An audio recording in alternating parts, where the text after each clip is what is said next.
哇！見到成個滑雪場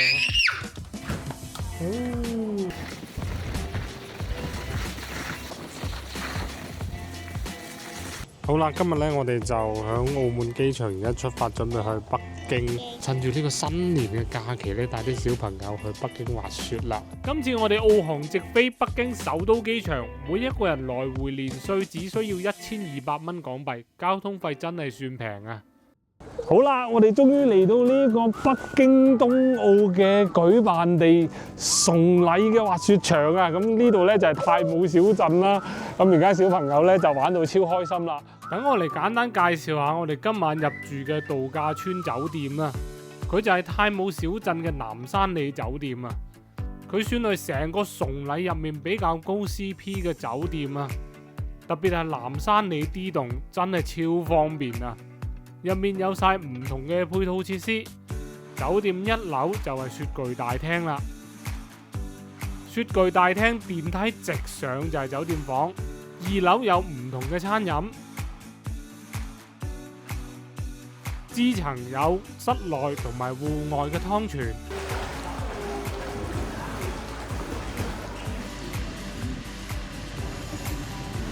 冰天雪地之下浸浴咧，真係非常之舒服啊！另外唔滑雪嘅小朋友咧，仲有 Kids Club 啦。重點就係酒店門口就係纜車索道，真係非常方便啊！好，開門啦！哇！呢個就係我哋間房啦。好啊！呢個唔係呱呱，呢個係滑雪場酒店啊！嗱，咁一入嚟咧，見到1.2米嘅雙人床，咁啊呢度有個 sofa，我哋訂咗個雪場景啊，所以拉開咧，哇！見到成個滑雪場，哇！好靚檔啊！我哋係咪打樓啊？係啊，嗱，因為呢間咧係講性價比嘅酒店啊，講高 CP 啊，所以咧佢就冇浴缸嘅。就得洗手間同埋一個企缸啦，跟住依邊咧就有啲地方俾你擺啲雪具啦，濕咗嗰啲就可以擺呢度，簡單得嚟咧，衞生程度 OK 嘅，大家見到咧，個衞生 OK 嘅，因為佢係一啲 apartment 嘅形式咧，所以呢度咧仲有個電磁爐同埋一個星盤嘅，咁啊如果你過嚟訓練搞1個月咧就可以自己煮食啦。嗱，咁呢度作為冬奧嘅地方呢，商業配套開發得非常之成熟噶啦。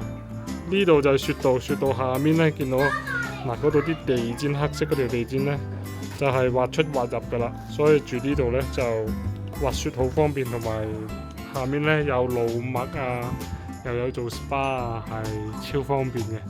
最重要就係價錢唔貴啊嘛，大佬幾嚿水一晚，想點啊？假期喎，嗱，咁而家見到纜車嗰度呢，唔多人嘅，基本上一條拉7-8個人。唔識滑雪，唔想學滑雪嘅朋友呢，呢度都有啲專門玩雪嘅場地俾大家玩嘅，不過門票就另外要購買啦。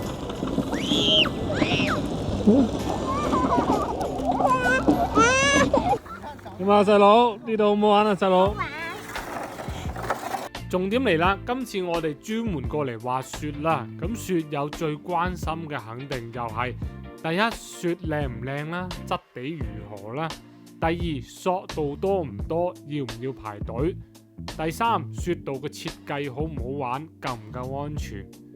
咁第一，崇禮作為中國4大滑雪中心之一，而且係冬奧嘅舉辦地，最佳時期嘅雪呢係粉雪啊，坊間稱係粉雪天堂啦。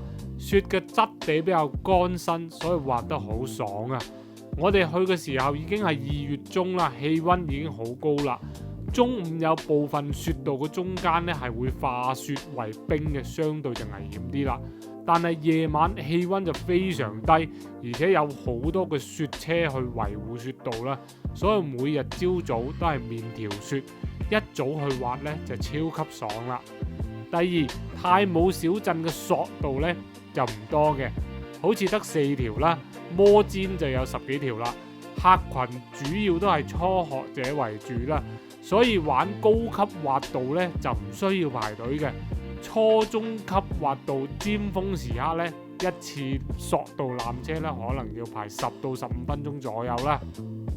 第三就係太武小鎮嘅高級道呢，相對係窄急短，而且山體係迎風面啦，山頂好多時有4、5級嘅風啊，所以雙板嘅玩家呢就會多啲，單板就會少啲啦。我覺得太武小鎮呢就比較適合玩雙板或者初學者，因為我2個小朋友過嚟呢，一學就識，第一次滑呢就可以上中級道啦，真係好犀利啊！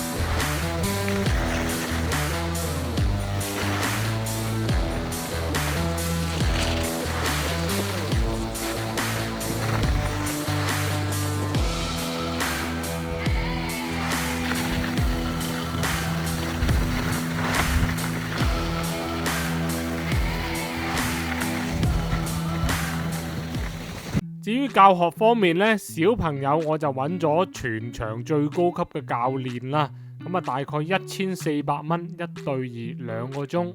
呢個費用平定貴呢，就交俾大家去判斷啦。不過太武小鎮呢都有個好處嘅，就係1.2米以下嘅小朋友呢，只需要買一份保險，大概20-30蚊1日呢，咁就可以免費使用全部嘅索道同埋摩氈啦。點啊？今日滑雪好唔好玩啊？識滑未啊？而家細路呢？係啦。另外要讚嘅呢，就係太武小鎮嘅商業化部分都做得唔差嘅，餐飲娛樂購物都叫做有啦。因為小鎮冇24小時滑雪啦，大部分雪道都係4點半就收工噶啦，所以如果夜生活太無聊呢，真係搞唔掂啊！嗱，呢度呢就係太武小鎮嘅中心啦，有 KFC 啦，同埋唔同嘅嘢食。下面呢仲有個溜冰場添，跟住前面呢都有啲唔同嘅戶外品牌啦。哇！咁我見到一個好熟悉嘅牌子啊，大家見唔見到上面呢個牌子啊？呢個牌子就係我而家呢件衫呢個牌子啦。除咗餐飲娛樂購物之外咧，每晚咧都仲有一個篝火晚會嘅，俾大家體驗下佢哋嘅特色玩火節目啦。